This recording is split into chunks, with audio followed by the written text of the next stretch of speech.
Ceasefire now! Ceasefire now! Ceasefire now! Ceasefire now! Ceasefire now! Ceasefire now!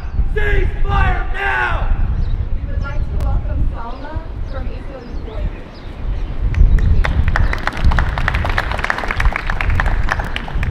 Mahalo to Jewish Voices for Peace and all the coalition organizations here today. I'd like to share a poem that I wrote a few months ago that is still just as pertinent today, unfortunately.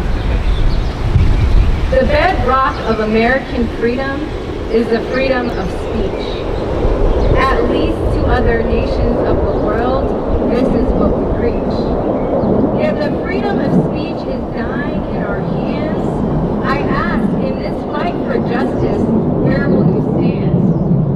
In Healy versus James, the Supreme Court confirmed, students may speak freely on matters of public concern. Even the most radical speech cannot easily be criminalized.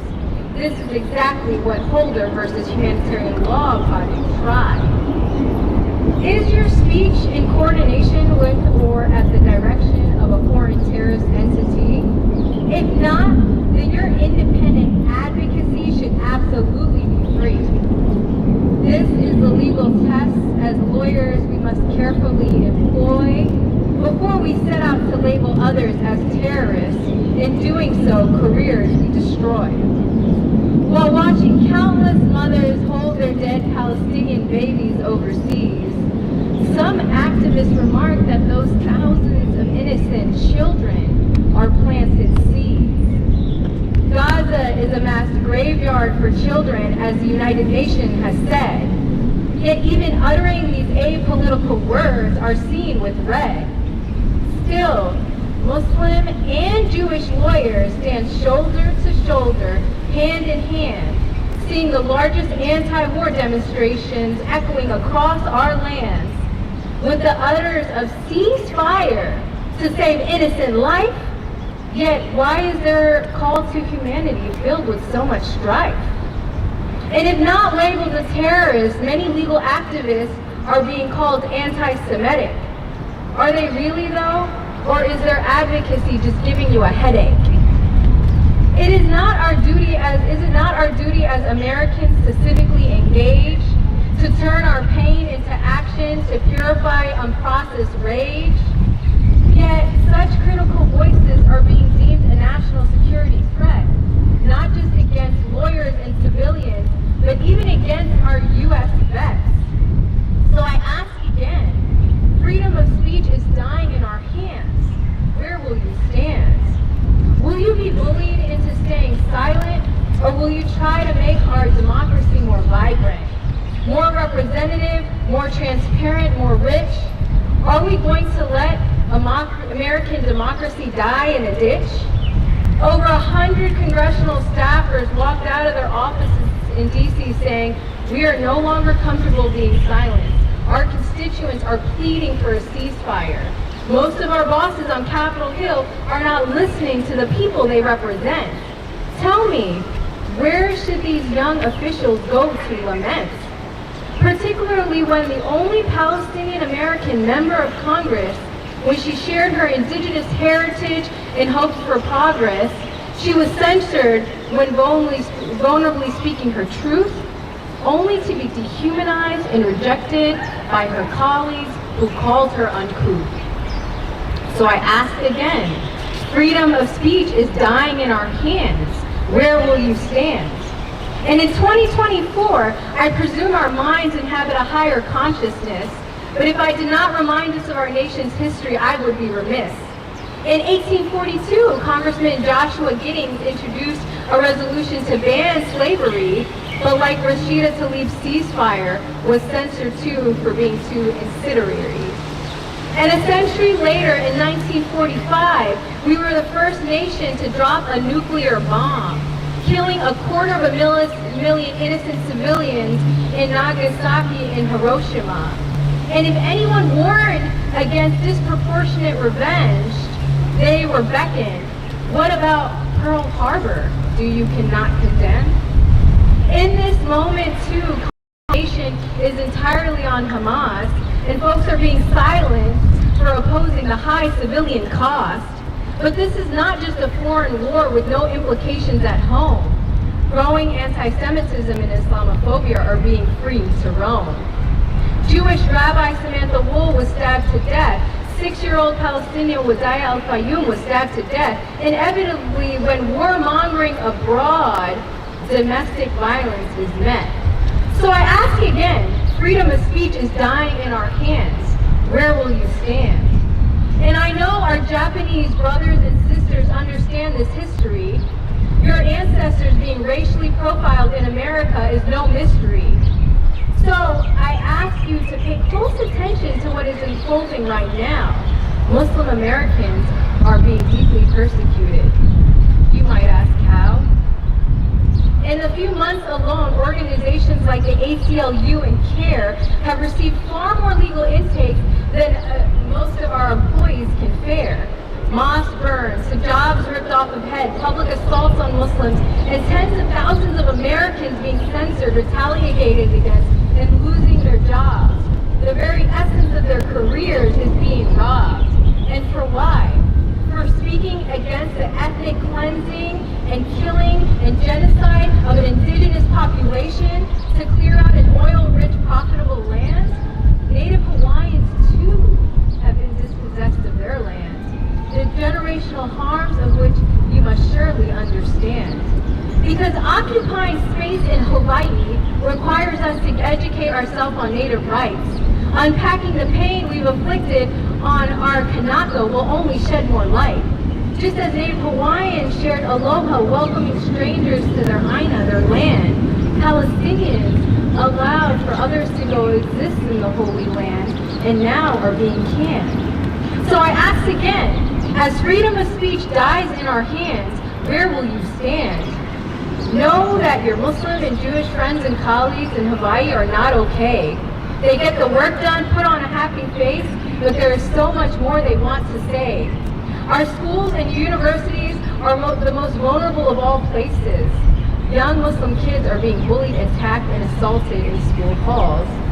To reduce the disunity of tomorrow, we must prevent the atrocities of today.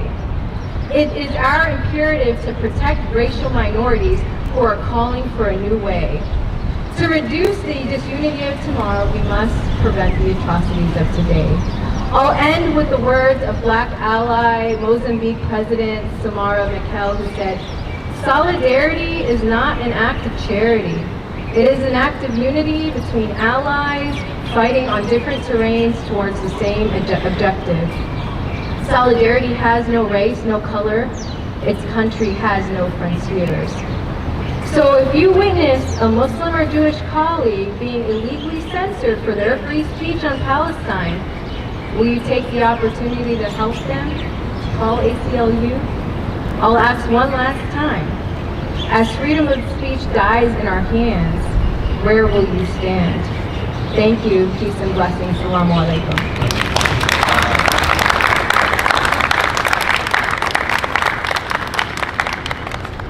We're going to hear from Pete on behalf of Veterans for Peace. So bye.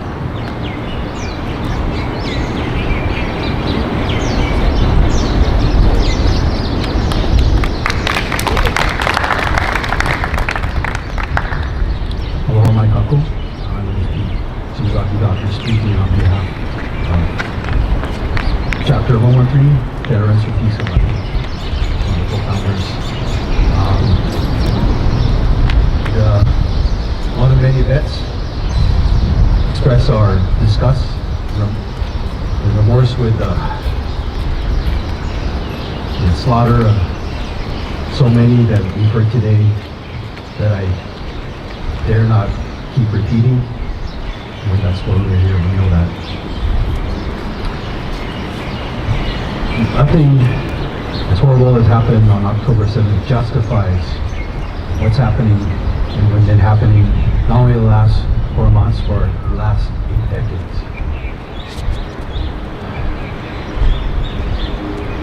So simply, as veterans, we recognize that even military personnel are supposed to obey by international law, the Geneva Convention.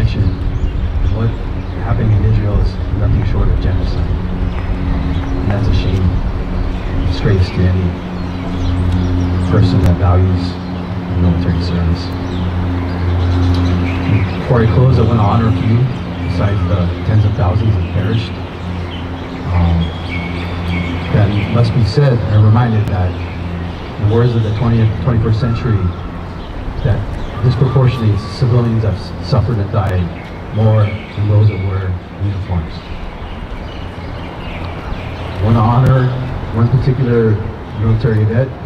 It's Aaron Bushnell, who tragically self-immolated in protest, not out of mental health, but out of desperation. So many soldiers fight and have to ask, what the hell are we fighting for? And when you lose that purpose, you start questioning everything. And when you start questioning everything, the whole world falls apart. And that's tragically what happened with Bushnell, who's not the only, but one of the many long history of military veterans that have not committed suicide per se, but have sacrificed themselves as they do in the front lines of the principles of which those that sincerely serve for. I also want to recognize and honor the many Israeli conscientious objectors who condemn the militarism of Israel that forces its citizens into an apartheid state. In closing, Veterans for Peace condemns all military occupations of all colonial settlers. From Palestine to Hawaii, to Okinawa, to Guam, to Ukraine, to East Timor, and so on. It's all militarism to us. It's all injustice. We close committed to the ceasefire. Because nothing as futile and stupid as war. You know, that's a quote from General Eisenhower, who said that no one knows more than people in the military how messed up war is, but I would disagree. It's the civilians. Ceasefire now. I'll hear Mokupuni and do peace and justice. Long. Ceasefire now! Ceasefire now! Ceasefire now! Ceasefire now! Ceasefire now! Ceasefire now!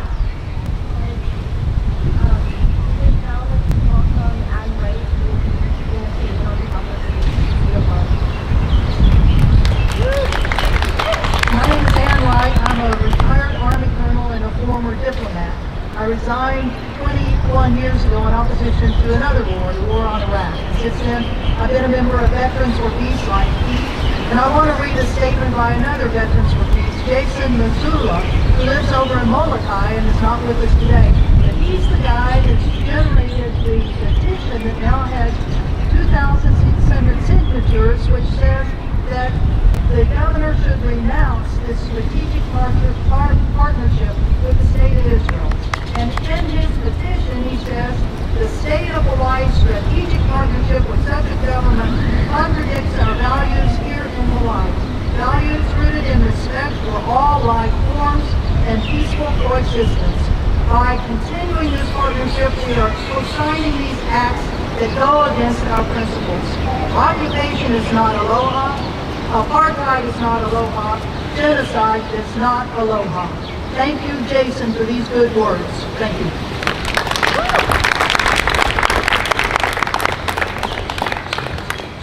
Next, we're going to hear Sari read a statement on behalf of Rise for Palestine.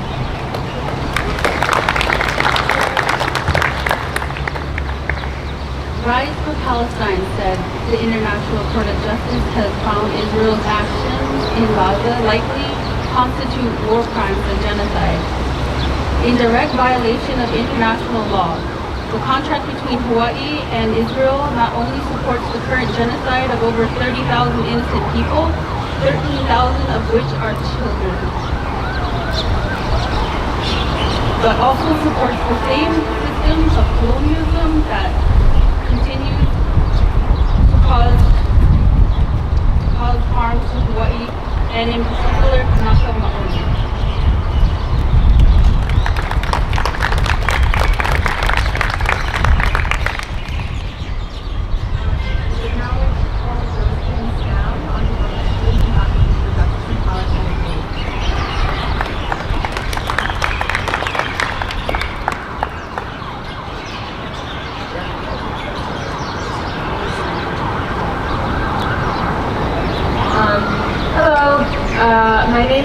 Brody. This is Sam.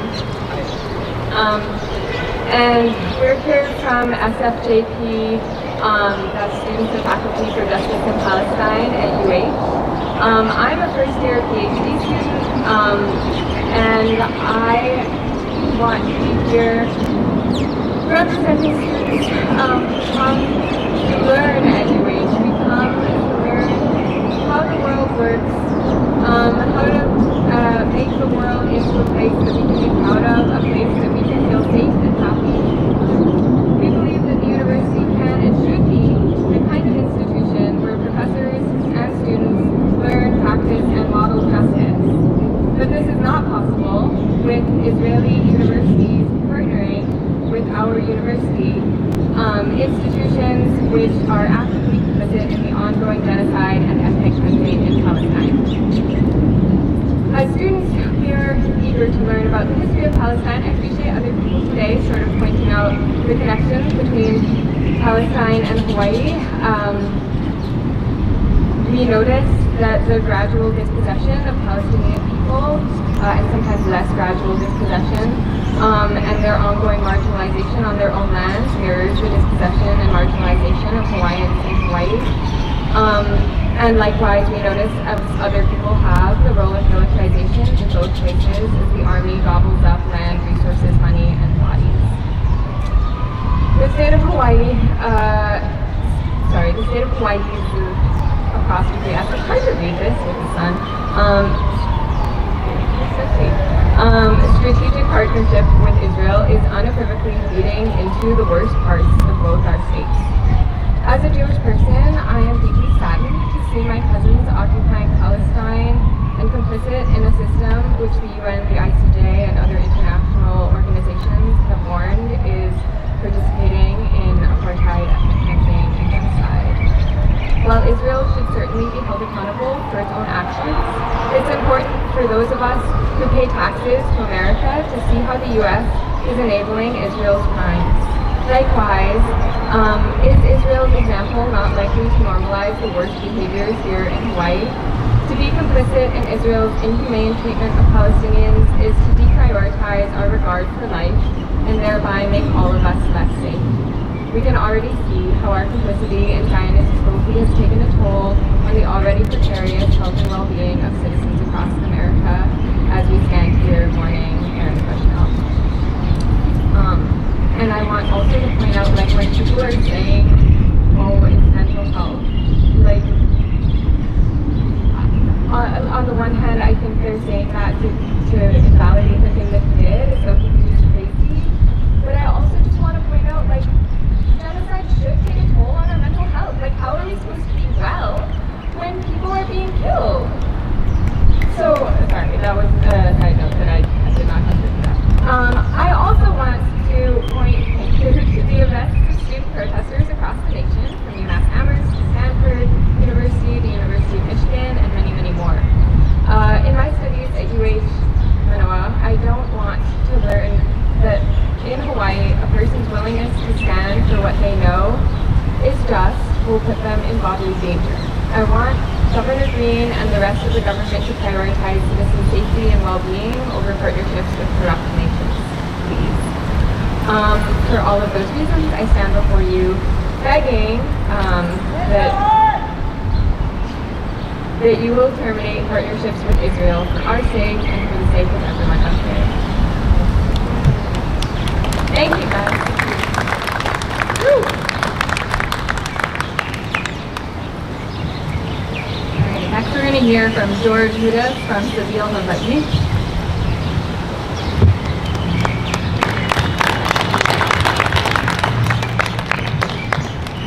Justice, only justice. That is the name of the liberation theology authored by Naim Atik, the founder of Seville, which means the way. And justice must start with stopping the shooting. Governor Green, do you hear? End the shooting. And in the Book of Deuteronomy, we have the words, Tzedek, Tzedek, jerk off. Justice, justice shall you seek. And it's time that Palestinians started receiving their justice. And it's a shame that our governor wants to continue to maintain an agreement with Israel that is now committing a genocide against Palestinians to only seek equality in a land dominated by Zionists. So, once again, thank you all for coming out today. Thank you for standing for justice. It's justice, justice that we seek for the Palestinians today. Thank you.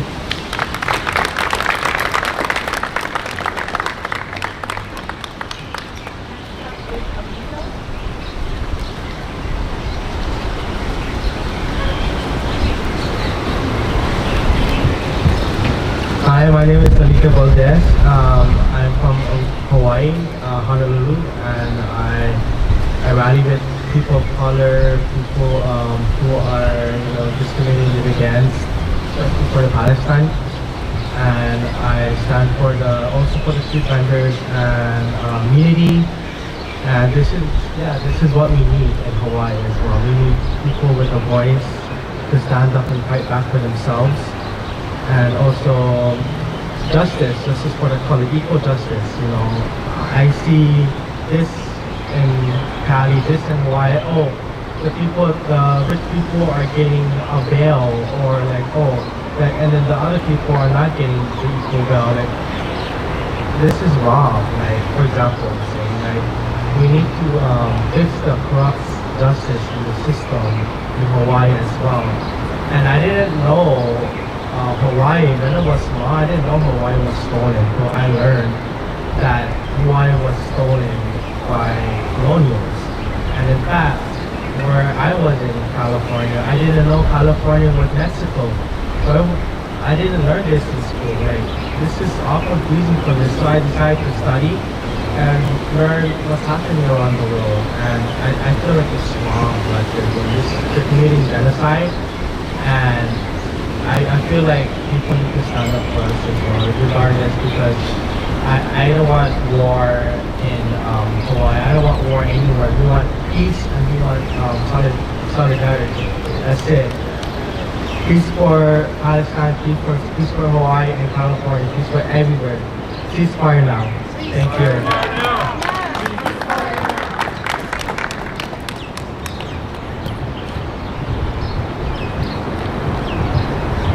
Mahalo everyone for joining us today.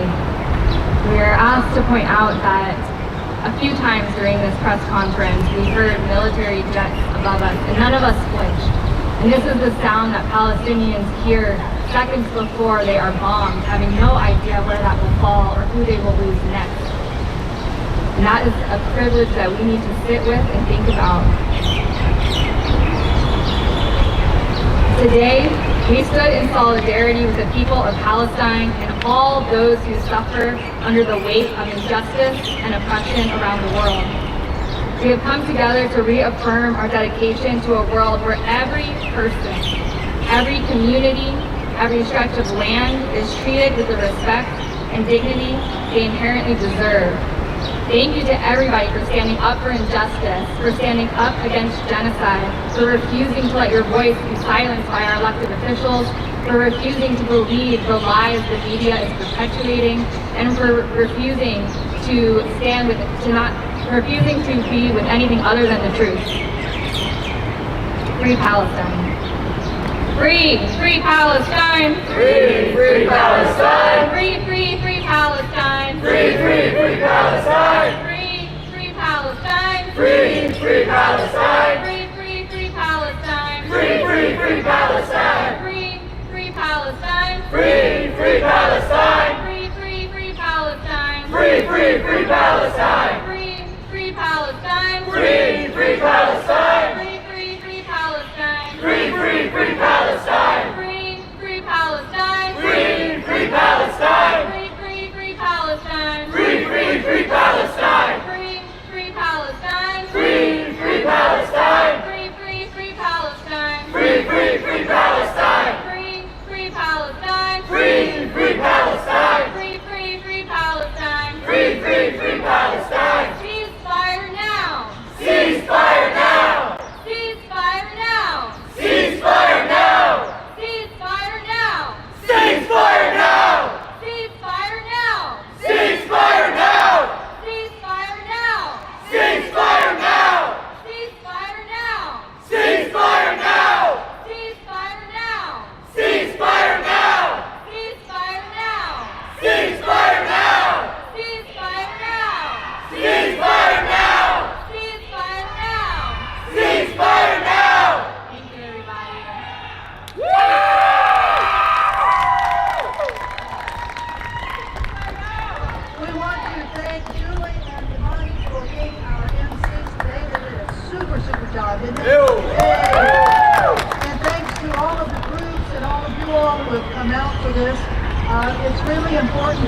Palestinians have been killed by direct fire from Israel and 700 wounded.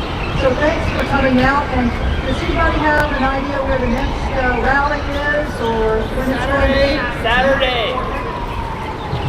The next rally is from 4 to 6 p.m. meeting at Duke Statue, and that's put on by Hawaii for Palestine in Turkey.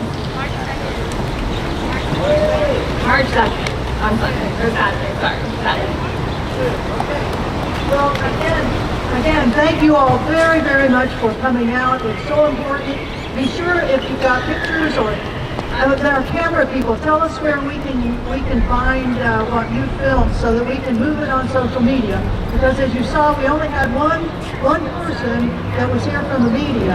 So we need to get it moving and send it to Star Advertiser, to everyone else.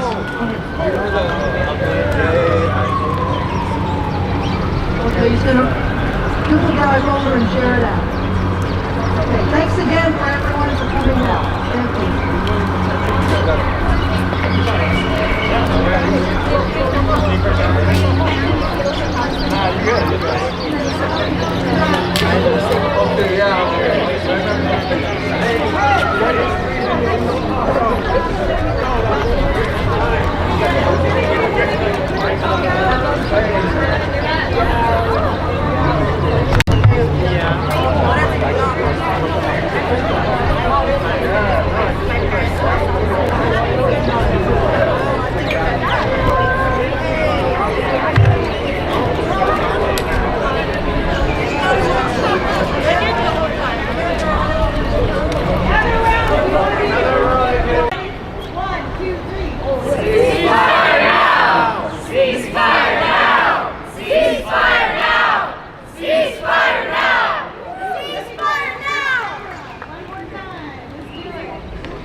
All right, 1, 2, 3. Ceasefire now! Ceasefire now! Ceasefire